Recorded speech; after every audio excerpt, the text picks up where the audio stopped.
कांदिवली पश्चिम के link road से सटे झुगी इलाके में स्लम रिहेबिलिटेशन अथॉरिटी एसआरए योजना के अंतर्गत विकसित एक पुनर्विकास प्रोजेक्ट ने वर्टिकल स्लम जैसी छवि को चुनौती दी है। आमतौर पर एसआरए इमारतों को सिर्फ पुनर्वास का जरिया माना जाता है, जहां बुनियादी सुविधाओं का भी अभाव होता है। लेकिन इस प्रोजेक्ट में तैयार की गई इमारतें सुविधाओं और डिजाइन के लिहाज से किसी प्राइवेट रियल एस्टेट प्रोजेक्ट से कम नहीं है। ये परियोजना श्रीजी शरण ग्रुप ऑफ कंपनीज द्वारा विकसित की गई है और हाल ही में स्थानीय विधायक योगेश सागर के हाथों इसका उद्घाटन हुआ। उन्होंने इसे मुंबई में एसआरए मॉडल के लिए आदर्श उदाहरण करार दिया।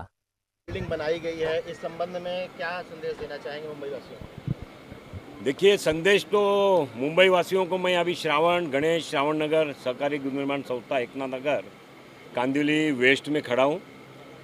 संदेश तो ये बिल्डिंग अपने आप से लोगों को देगी। एसआरए में कुछ लोगों के बहकावे में आकर के या गलत नेतृत्व के साथ में जाने के कारण 15-15, 20-20 साल तक रखड़ी हुई एसआरए है। विकासकों की भी गलती है, जिन विकासकों ने अपनी क्षमता से ज़्यादा काम लिया है, न क्वालिटी में ध्यान दिया है, न ऑक्यूपेशन सर्टिफिकेट लाया है, ना ही लोगों को समय पर भाड़ा जाता है। जिसके टूटे हुए घर है उसकी पात्रता सुनिश्चित करने में भी बड़ी कठिनाइयां हैं। हम सभी मदद करते हैं, सभी राजकीय पक्षों के लोग इनको मदद करते हैं।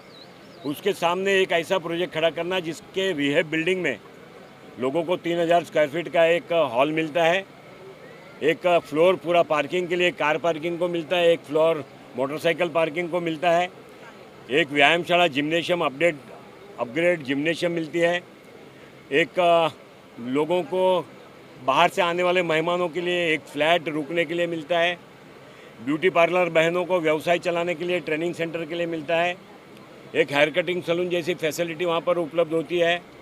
इस प्रकार का काम रिहेब के बिल्डिंग में होना, समय पर होना, क्वालिटी वाइज होना, माइवान से जिसका काम होना, ऑक्यूपेशन लाने के बाद लोगों को उसका पोजीशन देना, ऐसा विकास का काम श्रीजी शरण ने किया है। मैं उनका अभिनंदन करने के लिए आया हूँ और मैं केवल यही संदेश देता हूँ कि ये बिल्डिंग आने वाले दिनों में प्रधानमंत्री नरेंद्र मोदी जी जिनके संकल्पों का विकसित भारत होने जा रहा है, इसमें मुंबई के उन स्लम डेवलपर्स को जो झोपड़पट्टियों में रहे, झुग्गियों में रहे, उनको अपने घर का अभिमान हो, ऐसा घर देने के लिए जिन्होंने शुरुआत की है, ऐसे विकासक को अभिनंदन करने के लिए मैं यहाँ पर आया हूँ। धन्यवाद। में आपने एक नई क्रांति की शुरुआत की है। सर, ये ऐसे तो कोई क्रांति नहीं है। एसआरए की अथॉरिटी ने ऑलरेडी ये सारी सुविधा का प्रोविज़न उन्होंने अपने डीसीआर के माध्यम से प्लान के अंदर दिया हुआ ही है। हमने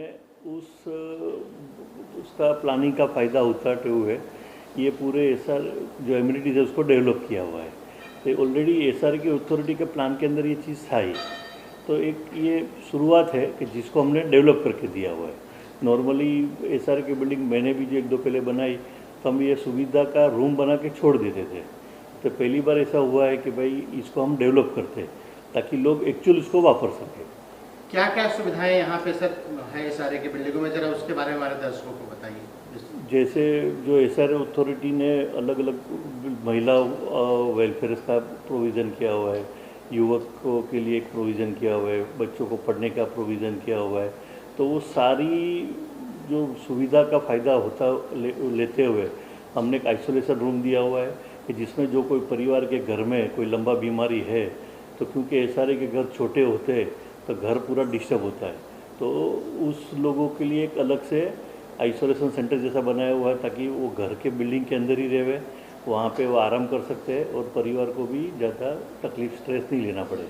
नंबर एक कि आपके घर पे अगर कोई ज़्यादा गेस्ट है तो सोसाइटी के पास वो रूमें है जिसमें आप अपने गेस्ट को रख सकते हो, तो एक सोसाइटी के लिए आवक का भी साधन हो जाएगा और रहने वालों के लिए सुविधा का भी हो जाएगा। ऐसे महिलाओं के लिए ब्यूटी पार्लर का हमने पूरा प्रोविज़न किया हुआ है। हो सकता है बिल्डिंग में से सारे काफ़ी कस्टमर इनको मिल जाए।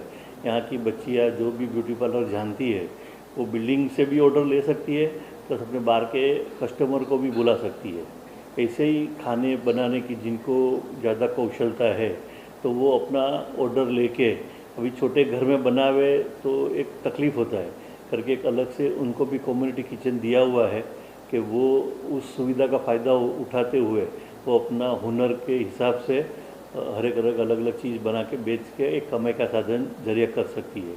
ऐसे बच्चों के लिए इंडोर गेम्स है, हेल्थ के लिए पूरा जिम्नेशियम दिया हुआ है, एक खास करके बड़ा बैंक्वेट दिया हुआ है जिसके अंदर लोगों का कोई भी छोटा सा कार्यक्रम 150 से 200 लोगों का जो हो सकता है सारा, तो वो पूरा फैसिलिटी के साथ में दिया हुआ है।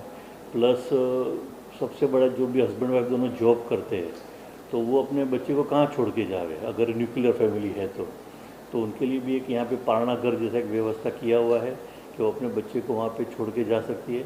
वहाँ की टेयर केटर उसका ध्यान रखेगी और जो भी नॉमिनल पैसा होगा वो हिसाब से ये सारी सुविधा चलेगी। ऐसे अलग अलग सुविधाएं काफ़ी दी हुई है। सोसाइटी का ऑफिस है, यंग बच्चों के लिए पॉडकास्ट रूम दिया हुआ है, लाइब्रेरी दी हुई है बच्चों को पढ़ने के लिए, तो ये सारी सुविधा दी हुई है। टोटल कितने यहाँ पे सारे के रूमों को शिफ्टिंग मिलेगी पुनर्वास के तहत? ये टोटल करीबन 680 परिवारों के लिए ये घर का है ये बिल्डिंग। कब तक ये लोगों को यहाँ पे मतलब रहने के लिए ऐसे हमारा मार्च तक का पूरा टारगेट है। मार्च 2026 को हम उनको पोजीशन विथ ओसी दे देंगे। अनफॉर्चुनेटली एनवायरनमेंट के हिसाब से हमारा सेल बिल्डिंग चालू नहीं हो पाया है क्योंकि वो एक अप्रूवल लेना रह गया था, तो सेल बिल्डिंग अभी, लेकिन हमने फिर भी ये पूरा बिल्डिंग एकदम जोर से चालू करके इसको पूरा कर रहे हैं। सर प्रवेश द्वार बहुत खूबसूरत है, पेड़ भी बहुत खूबसूरत है, लेकिन एक सवाल ये भी उठता है कि जो लोग यहाँ रहने के लिए आएंगे उनके लिए पार्किंग की एक बड़ी समस्या है। पार्किंग के लिए क्या सुविधा है, क्या बता? पार्किंग के लिए नॉर्मली मैंने जितने भी एसआरए की बिल्डिंग उससे पहले बनाए तो उसमें 4 व्हीलर का तो एक रूल के हिसाब से प्रोविज़न था, लेकिन एसआरए के घरों में जो हमने एक्सपीरियंस किया है कि हर एक घर में कम से कम एक बाइक होता है, तो जितनी भी ओपन स्पेसिस थी उसके अंदर सारी बाइकें खड़ी हो जाती थी और बच्चों को खेलने को मिलता ही नहीं था।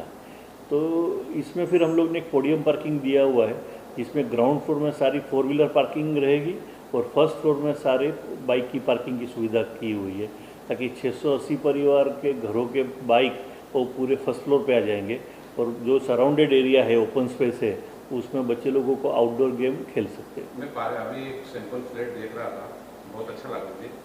कुछ सवाल उसमें भी थे कि जैसे कि आपने एसी लगाई थी, वॉशिंग मशीन लगाई थी, क्या वो सैंपल है या फिर वो उसके साथ उनको मिलने वाला एक जो आपने फ्लैट देखा उसके बाजू में एक फ्लैट था जिसमें हमने जो बेसिक फ्लैट है वो दिया हुआ था। ये हम बताना चाहते हैं कि किस तरह से आप इस फ्लैट को बेस्ट वे पे यूटिलाइज कर सकते हो। जैसे हमने बेडरूम में एक सोफ़ा कम बेड रखा हुआ है, हॉल के अंदर भी सोफ़ा कम बेड रखा हुआ है, तो बाथरूम भी उस हिसाब से बने और उसके प्रोविज़न की आपको अभी वॉशिंग मशीन कंपलसरी हो गया है, वो लग्जरी नहीं रह गया है, वो एक नेसेसिटी हो गया है, तो उसका भी सारा प्रोविज़न बाथरूम के अंदर किया हुआ है। तो किस तरह से प्रोविज़न को आप यूटिलाइज कर सकते हो वो उसमें दिखाया हुआ है। कितना कारपेट सर? ये 300 फुट के आसपास का कारपेट है। पूरा? हाँ जी, जिसके अंदर एक 1 बेडरूम हॉल किचन का पूरी सुविधा हमने दी हुई है। एक फ्लोर पे कितने फ्लैट? ऐसे टोटल ये 3 विंग में बटा हुआ है। तीनों विंग का अगर मैं पकड़ता हूँ तो 23 फ्लैट पर फ्लोर है। 3 विंग पकड़ेंगे तो। Okay, thank you. Yeah. Sir